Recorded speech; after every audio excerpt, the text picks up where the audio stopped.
So we're going to begin with 1.2. We're going to look at question number 4. And this one is a linear model that we're going to have to figure out what numbers go where. So let's go ahead and read this. It's hard to read. Let me adjust the focus a little bit here. Let's see if this will help. That might help a little bit. Okay, let's look at 1.4. So a company is going to use this model to predict the decline in sales of a toy after it has been on the market for more than a year. So what happens is you have starting value for the number of toys that you sell, but then this -2, that's like your slope. And again, we're going to cover that more in chapter 2, but this -2, that's like your slope, so it's going to decrease. So the longer the toy is on the market, the fewer toys you're going to sell because people get tired of it and they want the newest toy. So here's your model. If X is the number of months after the first year, and Y is the number of toys sold in hundreds during that month, how many toys will be sold 11 months after the first year? So we have our model. And our model is Y equals a -2X plus 380. And we've got X. Now X, let me get this fixed here. It likes to mess sometimes with that autofocus. I thought it might be more helpful, but let me just set this and manually focus it here. Let's see if that's going to be about right. 6 is usually about right. Yeah, that's good. Okay, so that way it'll stay that way. So now X is going to be the number of months after the first year.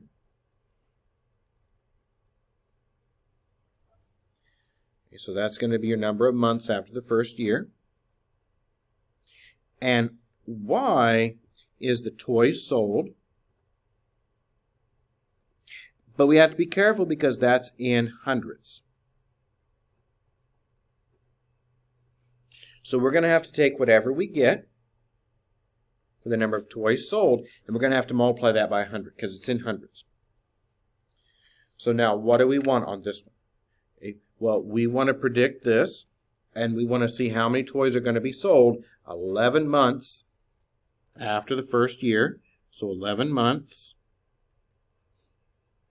That means then that X is going to be what? X is going to be 11. And we'll plug in our value. And then you can finish it. Okay, so all you have to do on that one was understand that this is a model. And Y represents the toys sold. X represents the number of months. Now, we need to remember, too, that whenever we get a value out, whatever we get, we're going to multiply that by 100 because it's toys in hundreds. Okay, so if you got 36, that would be 3,600 toys. So that's 3,600. So whatever you get, you have to then multiply that by that 100 to get it in number of toys sold in hundreds.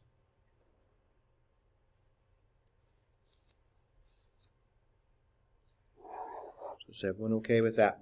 And that's one of the trickier ones in this section, I think, because it's so easy. A lot of times students, when they look at these, they see a problem like that next to one like question 3 or 4, or sorry, 3 or 2, where it's difficult to do. So it's easy to look at things and try to make it more complicated than what it needs to be. 4 and 5 are those easy ones. They're a linear model, we just plug the values in. But that, again, is difficult because you're so used to looking at those investment and those mixture questions. Okay. So if there's no other ones, then we'll look at 1.3. Now 1.3, we have 2 questions. We'll look at 3 and we'll look at 10. So let's look at question 3. And remember, 1.3 is these complex numbers.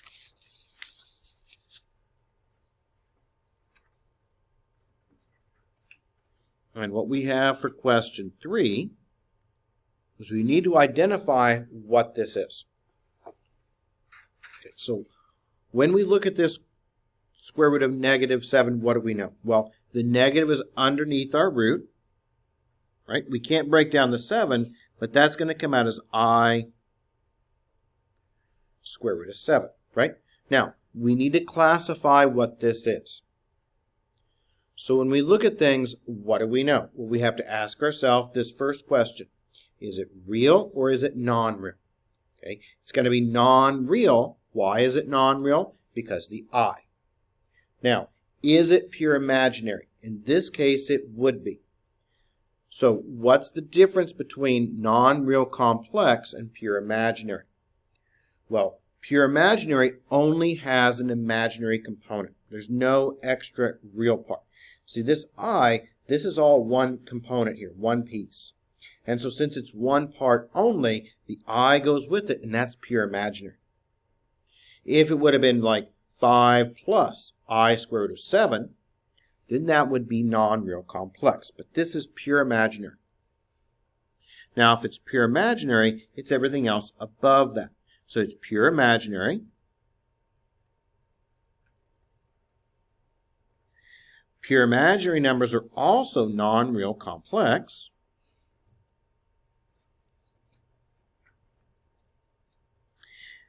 Everything is also complex, right? So it's pure imaginary because there's no real part to it. This is only imaginary. It's also non-real, following it up. And finally, it's complex as well, because everything is complex.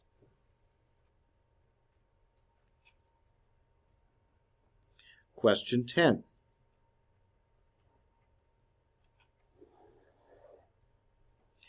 Question 10, we want to write this in standard form. And we're going to be doing more of this today, because this is what we really need to make sure that we're comfortable doing in 1-3, because this is what is going to come out of the quadratic formula today.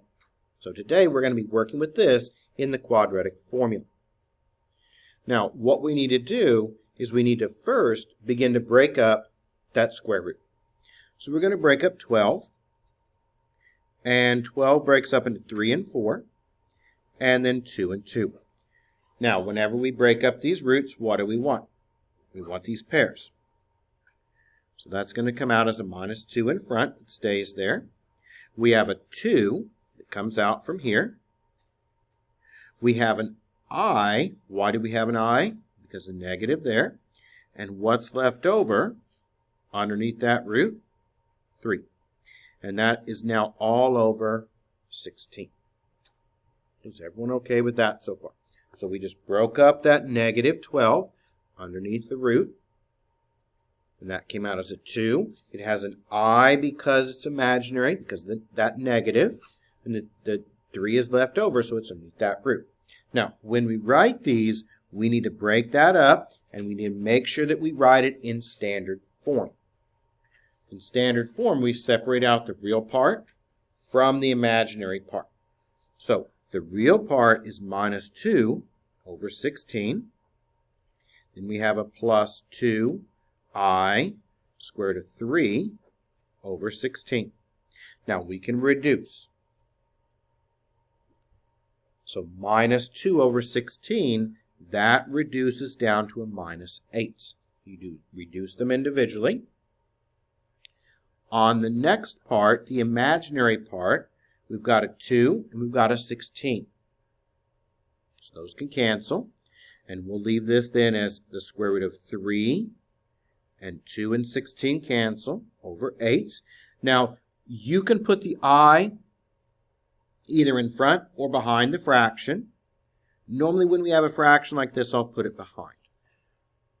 How we write the I is not really important. What we need to make sure of is the fact that we never think that that I is actually underneath the root. So if you just have a root by itself, I always put the I in front. That way we never think it's behind. Now if I have a fraction like this, you're not going to think it's underneath there. You could put it in front.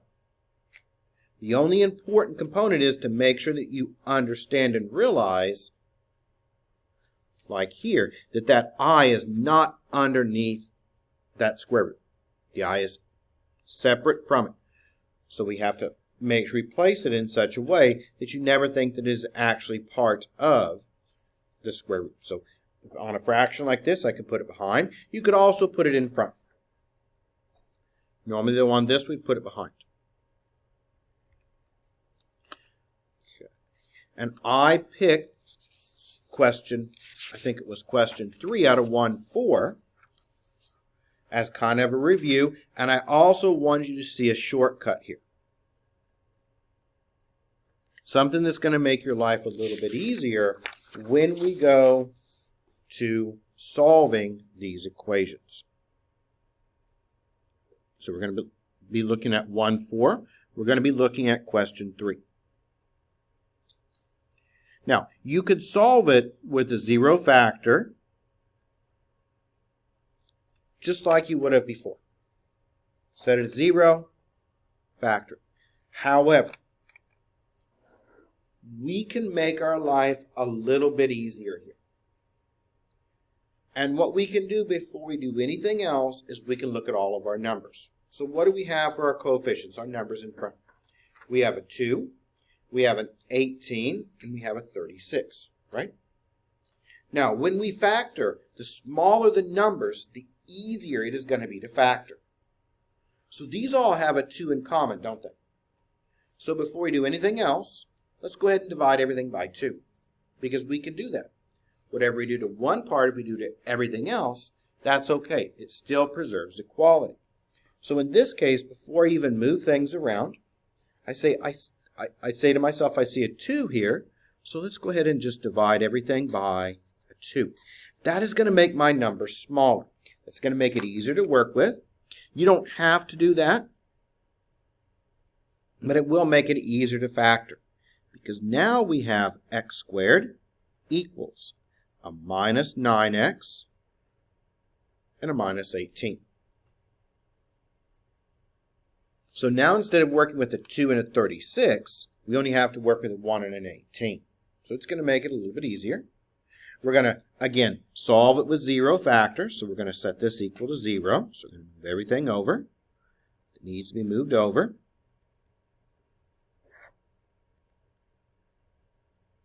It's 9x plus 18 equals 0. And now this is going to factor out very, very easily. So these are going to factor without much difficulty from here. And how do we do that? No number in front of the x squared. So we add in our 1. And then we take 1 times 18. Well, 1 times 18 is an 18.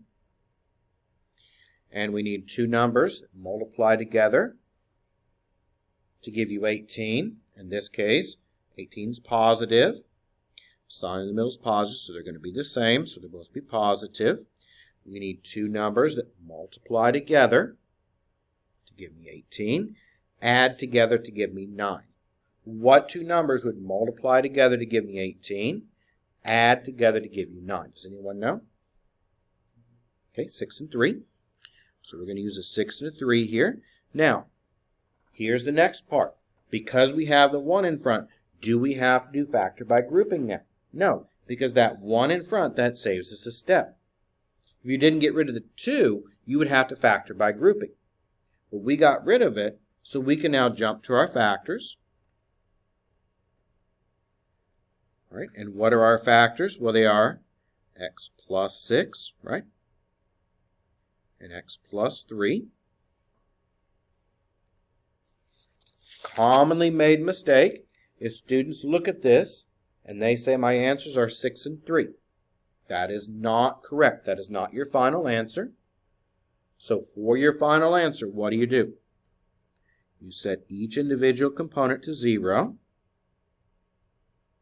That's going to switch your signs around. So that one becomes a negative 6 there.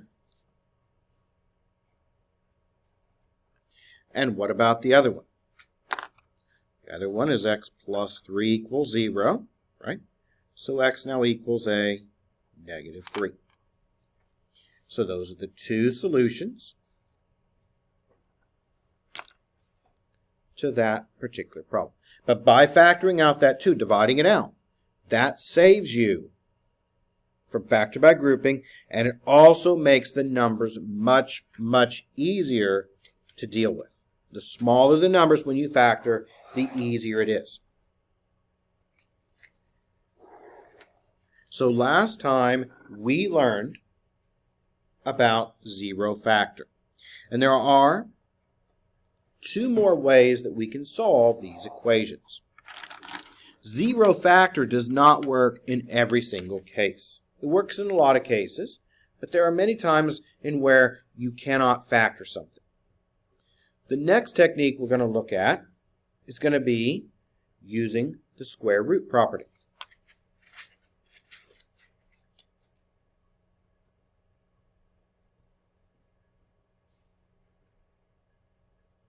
So we're going to learn now about the square root property. And it's even easier than using zero factor. So for the square root property, what we do is we isolate the square.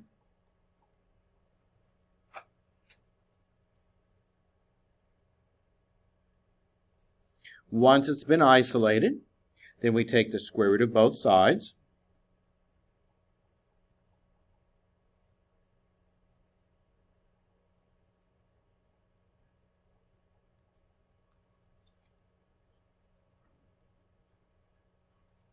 Whenever we take a square root, we have to remember to add in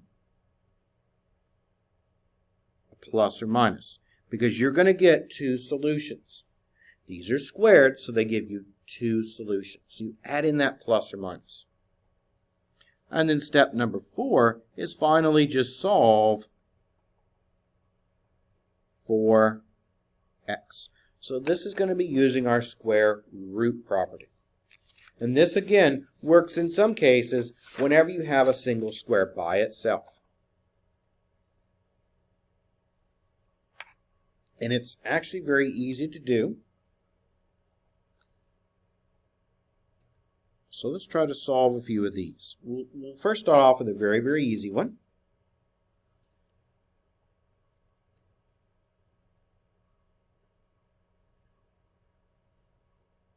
So let's say I give you, or gave you this to solve. So x squared equals negative 49.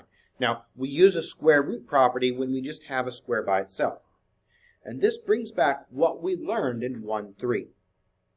So first off, if we just have that x squared, no x's, just an x squared, then we can use the square root property. And is the square isolated by itself? On the left-hand side. Yes, it's by itself. It's on the left.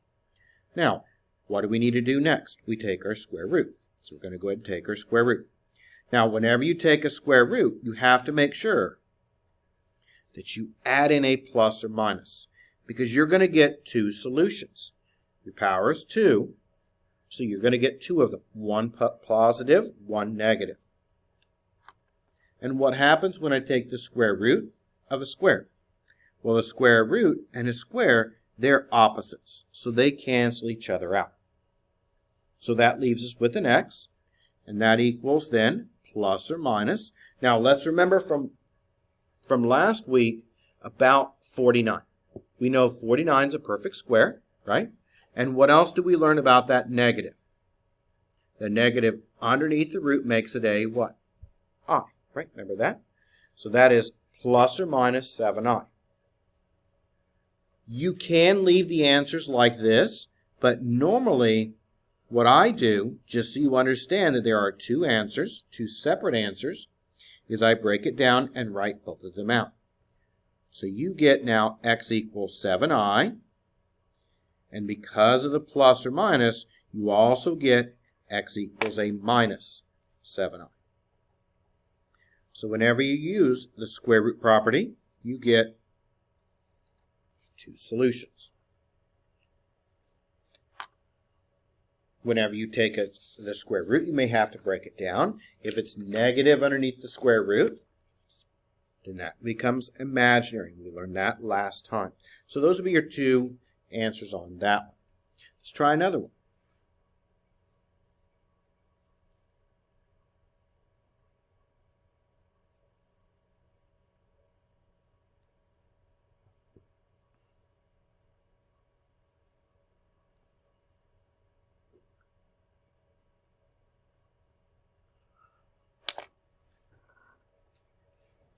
So I want you to solve this one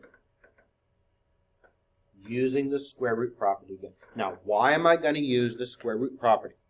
I'm going to use the square root property because I can get that x squared by itself, and there's no other x's there. Okay, it's all by itself.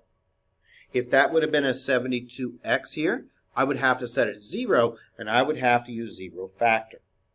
But in this case, see, all we have for the x's is we only have a squared part. So that means that we can use the square root property. And our first step is going to be go ahead and isolate that square. So that's what we're doing here. So we've got our 75. Now we move it over. And we need to undo a square. Well, how do we undo a square? We think in terms of opposites. So we want to undo a square root, or sorry, a square. So how do we undo a square? We use a square root. Now, do not forget to add in your plus or minus. Now it's simply using the skills that we learned from 1-3 last week to break down that 75. And that's going to be 3 and 25.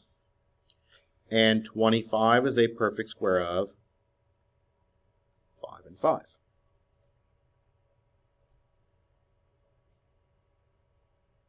So what's going to come out here? Well, we have a pair of 5s, so they come out. It is not going to be imaginary because the 75 is positive, so it stays real. So that's going to be plus or minus 5 square root of 3. The square and the square root, they cancel out, and that gives you that. Now, I always like to write out both of them so you understand that there are two solutions. A lot of times students don't really understand that there's two of them here, but by rewriting them out individually, it reinforces the fact that there are actually two solutions, one positive and one negative.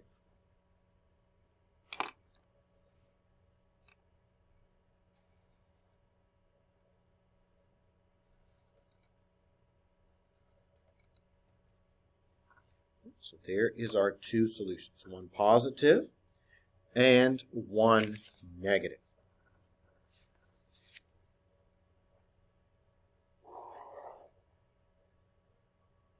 And there are cases where it won't break down at all, where you'll get something that will not factor. Nothing comes out and you just leave it alone. So let's look at one of these. Same thing. We're going to go ahead and solve.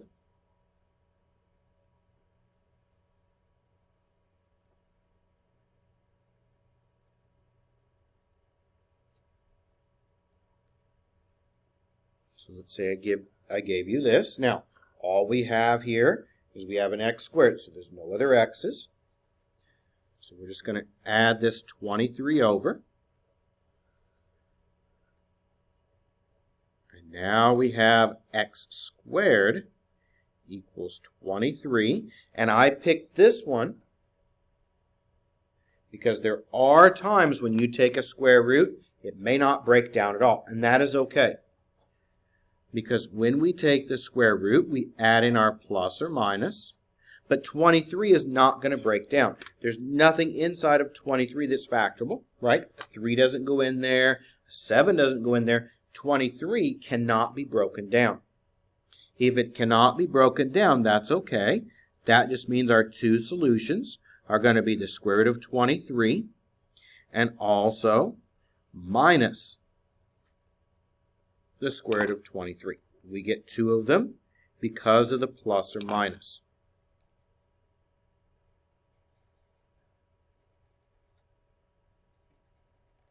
So we actually get two solutions there. One more problem that involves the square root property is going to be when we have a quantity squared. So I can give you something that has a quantity squared. So let's work with something like this. Same process again, using the square root property.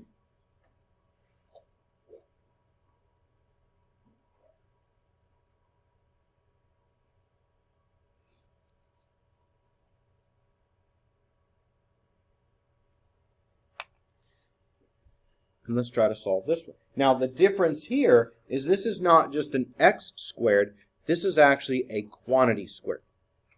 So, same process. We isolate the squares. Has that entire quantity squared, has it been isolated? Yes, it is by itself on the left. Now, how do we undo a square? Square root. They're opposites. They undo each other. And whatever we do to one side, we have to do to the other. Now we have to add in that plus or minus. So let's now see what we have here.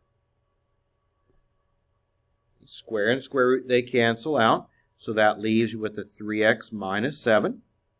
Then we have our plus or minus still. And what's the square root of 9? It's 3.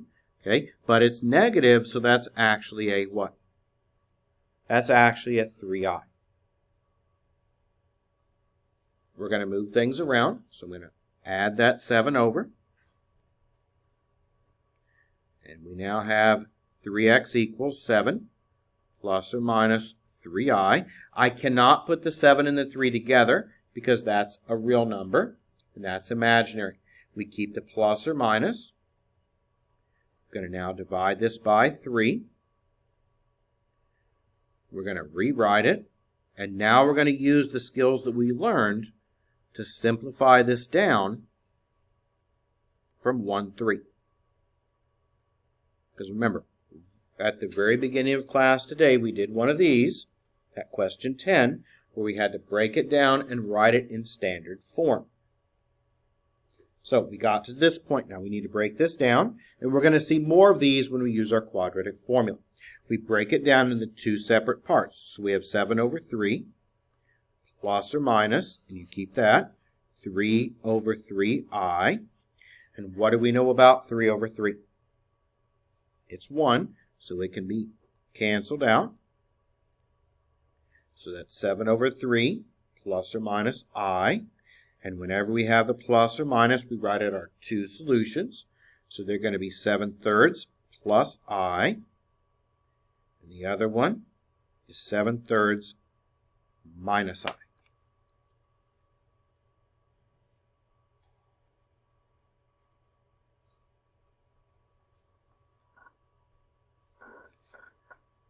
So we broke it down, we got to this point, and once we get to this point, we take it and we break it up, just like we did in 1-3, into the real part and the imaginary part.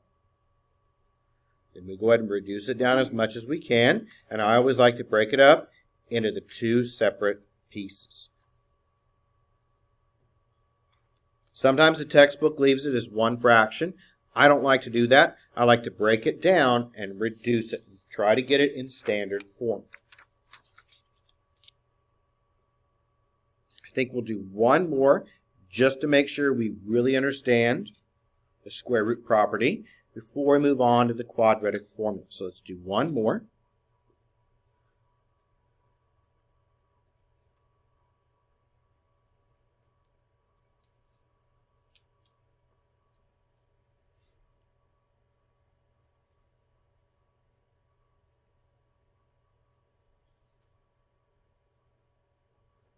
And let's try to solve this.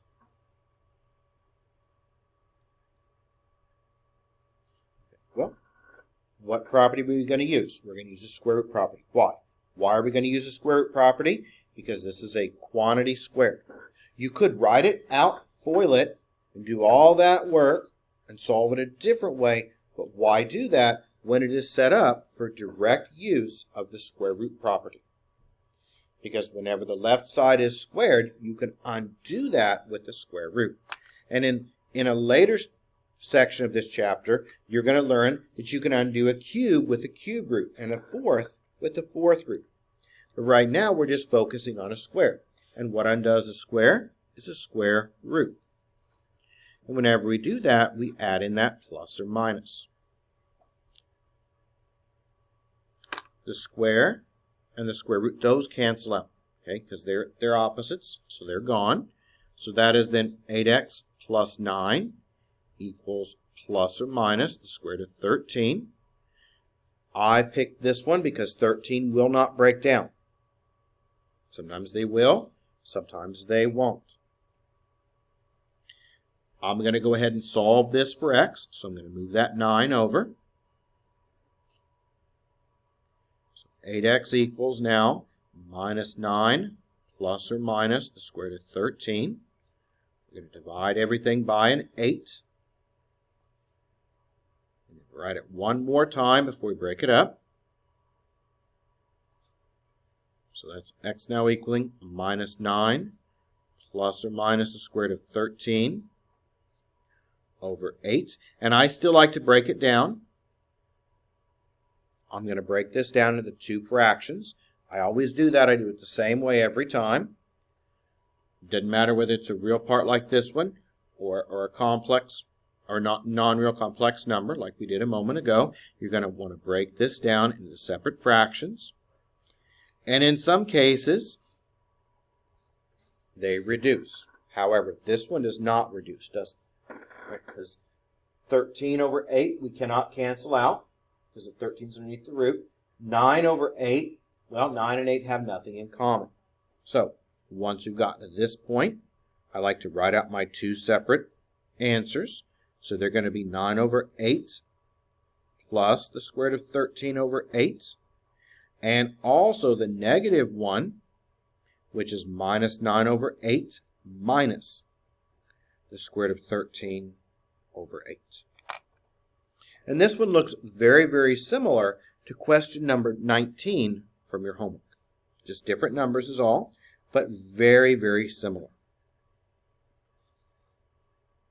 And you get two solutions. Whenever you use the square root property, you're going to get two solutions.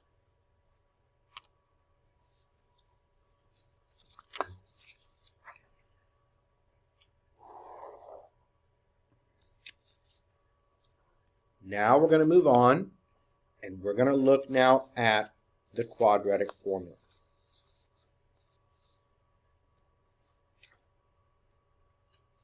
The quadratic formula can solve any type of problem that you have. However, it's difficult sometimes to use, and it's easy to make a mistake. So we really try to avoid using the quadratic formula unless we have to. We try to use zero factor first. We try to use the square root property if we can, but if none of those work, if it won't factor, then we have to use the quadratic formula. Here's our quadratic formula.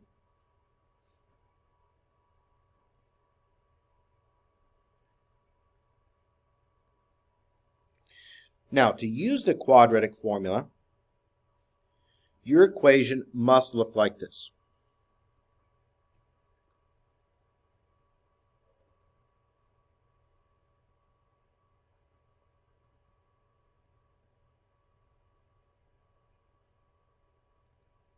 It must look like ax squared plus bx plus c equals 0.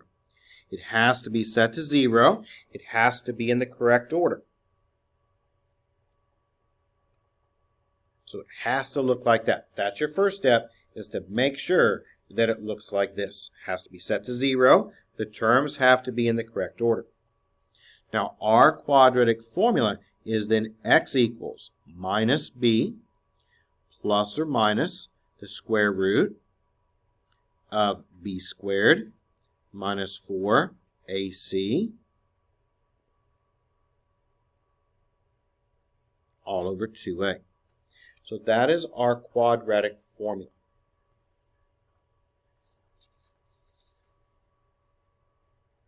When we use our quadratic formula, we're going to do it in small pieces, and we're going to try to make it as easy to work through as possible.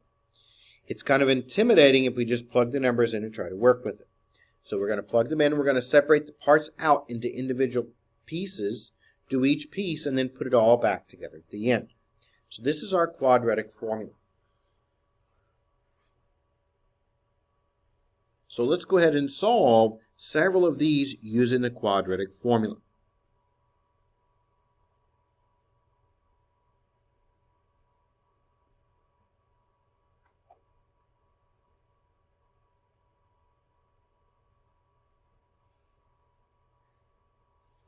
So we're going to solve this with our quadratic formula.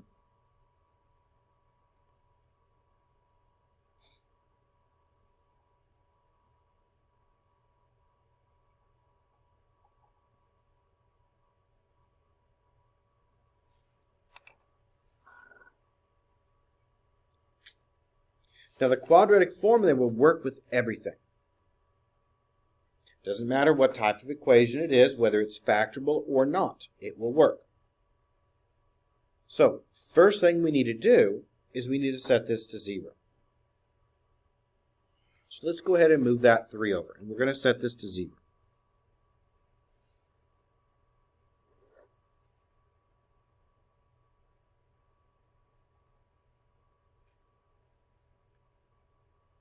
And this one actually is factorable, because we get 15, because 5 times 3 is 15, and you could use a 5 and 3 to get the 8. But we're going to go ahead and use the quadratic formula to solve this one out. Okay, so that's our directions. We're going to use our quadratic formula. So first thing I want to do is I want to make sure that it's set up correctly. Does it look like this up here? Yes. Okay, these are all in the correct order. X squared, x, the number, equals 0. Next, we need to identify what the a, the b, and the c are. So the number in front of the x squared, that is your a. So in this case, a is 5. The second one, the negative 8, is the b.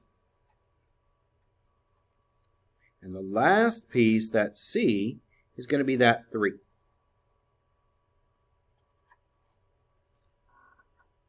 So that's our a, our b, and our c. Has to be in the correct order. If it's not, you've got to rewrite it so that it is. You've got your A, your B, and your C. Now, once we have it in the correct order, set to 0, our pieces are identified. Now what we do is we now begin using our quadratic formula. So I always like to write up our formula just so that we have it. And that's x equals minus b plus or minus the square root of b squared minus 4ac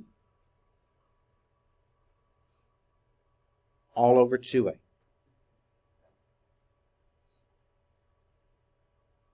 We've got our pieces, so I'm going to go ahead and plug them in. So we're going to go ahead and plug these in, plug the numbers in. We have to be very careful for things like double negatives if they happen to occur, which in this case they do. So when I look at a minus, I've got a minus b. Now be careful here because it's minus a minus 8 because this 8 is already negative here. So minus a minus. We'll deal with that and make it positive in a moment. And then we have plus or minus. And we've got the square root of b squared. So that's a minus 8 squared. And then we've got minus 4 times a, which is 5, times c, which is 3.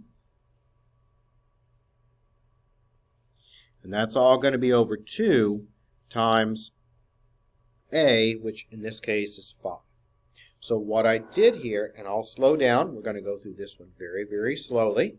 What I did was I went through and I plugged in all of my values. So I went through and I plugged in our B. I plugged in the A and the C. Now be very, very careful. Here's where students make a mistake. One of the most commonly made mistakes is right here.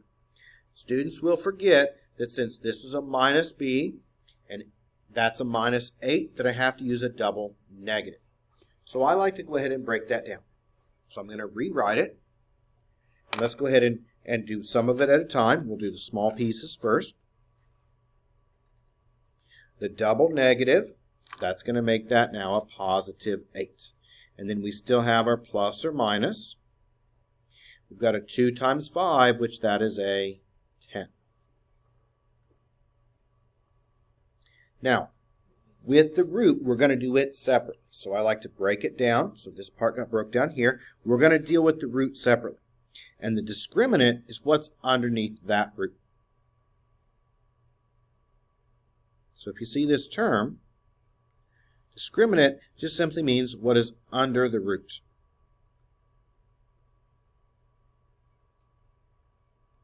And what do we have underneath this root? Well, we have, in this case, a minus 8 squared.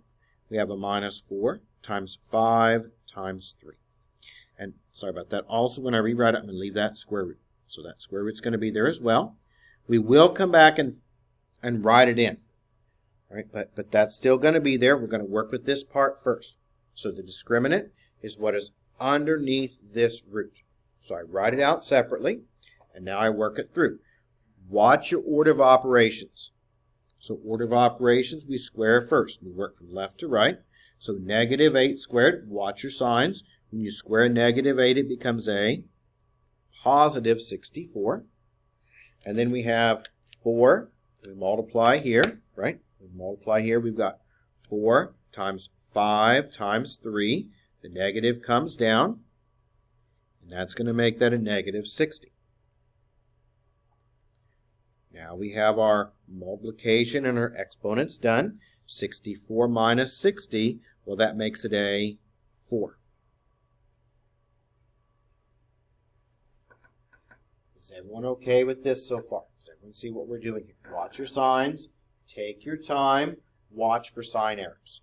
Now we go back, and now we look at this. So I put my 4 back over here on the left. In some cases, it might break down into a whole number. In other cases, it might not. If it's negative, it makes it imaginary again. Well, we're lucky in this case because the square root of 4 is what? The square root of 4 is 2. So that makes it 8 plus or minus 2 over 10.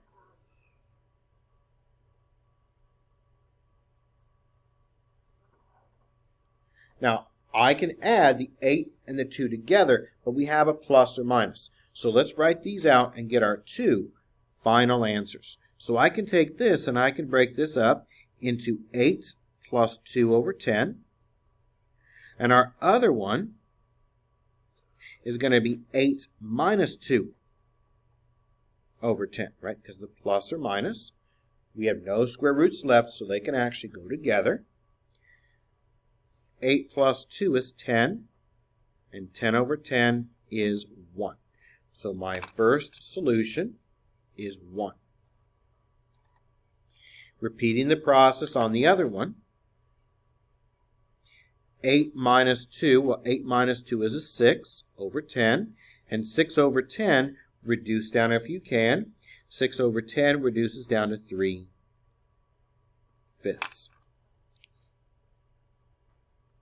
So we finished it all the way down to our final answers. And what are our 2 answers now using that quadratic formula? Well, our 2 answers are, let me move this up so we can see, 1 and also 3/5. We're going to do a lot of these. We'll do one more, take a break, come back and do some more of these.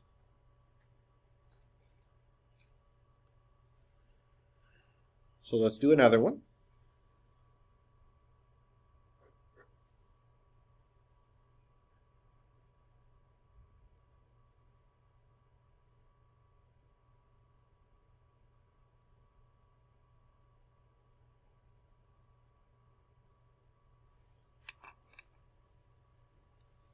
The X here.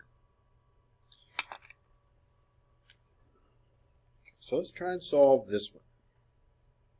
Now for this one, no different than the last one. We just need to make sure we get it all on the left equal to 0 on the right. We need to make sure everything's in the right order.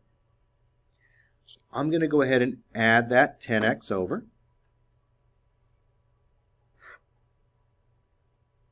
And that gives you an x squared, negative 8x squared there. We have a positive 10x and a 9. And move that over so it equals 0. Now, just like when we use the 0 factor, we don't ever want to start with a negative x squared in front. That makes it more difficult. Because then we would be dividing by negative, we'd have to remember to switch more signs. So if it ever begins with a negative, just like you would do with 0 factor, you get rid of it. And so I'm going to multiply a negative through. That way our x squared becomes positive. It just makes it easier to deal with. So distributing that through, we now get 8x squared. Switching the signs, we have a minus 10x and a minus 9, and that equals 0. We're trying to solve, and we're going to be using the quadratic formula. So solve with the quadratic formula.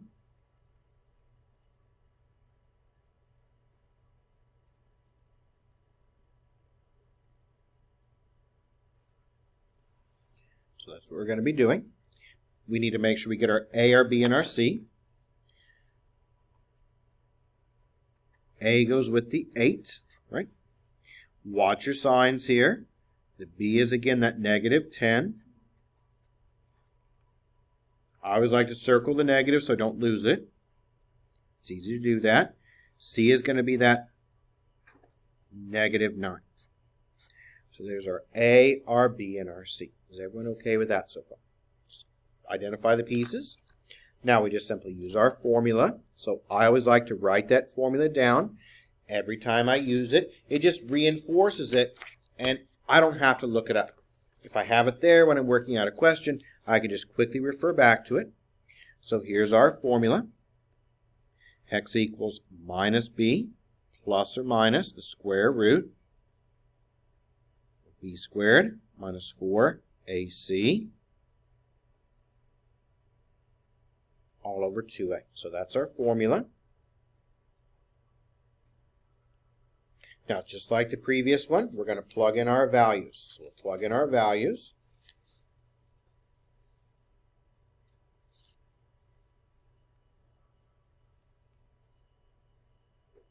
So let's go ahead and do that. We have a negative, watch again for the double negatives, a negative, negative 10. Then we have a plus or minus. And we've got the square root of negative 10 squared. Then we've got a minus 4. A, which in this case is an 8. C, which is a negative 9. And that is all over now 2a, so that's 2 times 8. And I like to break this up into smaller pieces and just do a little bit at a time. It's so easy to make a mistake with just a sign error. So always take your time. And now what I like to do is I like to break this up at the very beginning. We know we have a double negative here.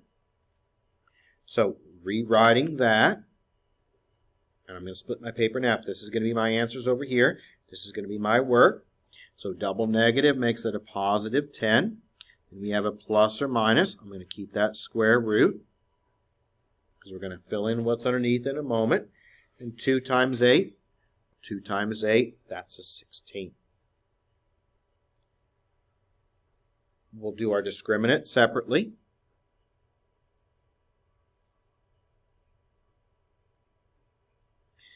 And our discriminant is minus 10 squared minus 4 times 8 times a negative 9. Be very careful with your signs. Here's where students sometimes get in too much of a hurry and make a mistake. We square that negative 10. That makes it a positive. Now, when I work this out, I want you to tell me on the next part, is my number going to be a positive or a negative? Well, just by looking at my signs, I have a negative and another negative, and a negative times a negative makes that then a positive. So this piece here should come out to be positive. And now we just simply multiply them together. So 4 times 8 times 9, well, that's a 288. Adding them together, we get a 388.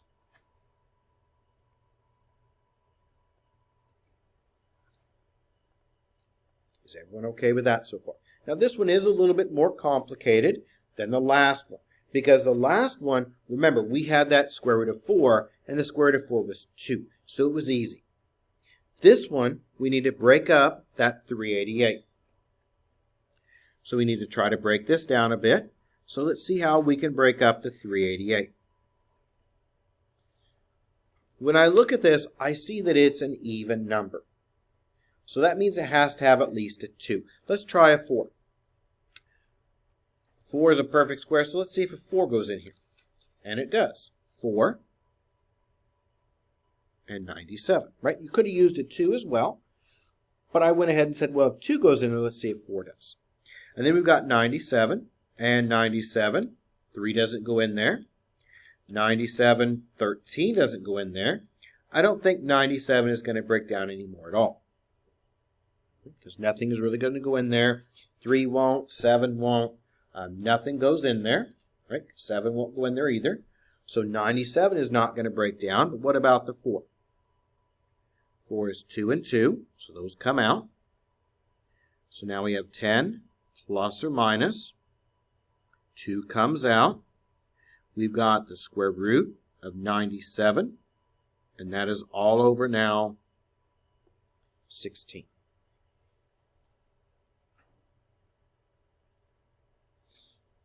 Okay, let's go ahead now and break this down into the individual fractions again.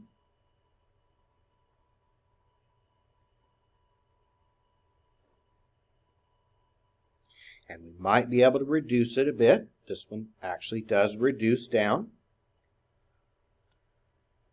So 10 over 16. Well, 10 over 16. 10 and 16 are both even numbers. So we can take out a 2. So that makes it a 5/8 for that. And then we still have our plus or minus. 2 and the 16 can cancel here. And that leaves you with the square root of 97 over, those reduce, 8. And we're almost finished. I always like to write out my 2 separate answers. So what are they? We have 5/8 plus the square root of 97 over 8. And we also have 5/8 minus the square root of 97 over 8. So one is positive, one is negative. We've got them both. We wrote them out.